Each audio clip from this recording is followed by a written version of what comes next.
ಯೋ ಬರ್ಕಯ್ಯ, paper ಮುಂದಗಡೆ ಬರ್ಕೋ. ಬೆಂಗಳೂರು ನಂದು. ನಾನು ಹೇಳೋದು ಬರೀಯ,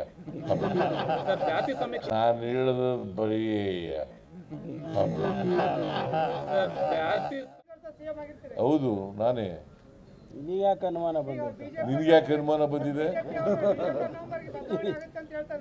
ಯಾರು ಅವರು? ನಮ್ಮ ಹೈಕಮಾಂಡ. ನಮ್ಮ ಹೈಕಮಾಂಡ್ ಏನ್ರಿ ಅವರು? Ashoka is a BJP man, Vijayendra is a BJP man ಅಲ್ವಾ? Narayana Swamy is a BJP man. ಅವ್ರು ಹೇಳಿದ್ರೆ ನೀವು ಬರ್ದ್ಬಿಡೋರ? ವೆರಿಫೈ ಮಾಡಬೇಕಾ ಬೇಡ? ಅದಕ್ಕೆ ನಾನು ಹೇಳೋದು ಬರೀ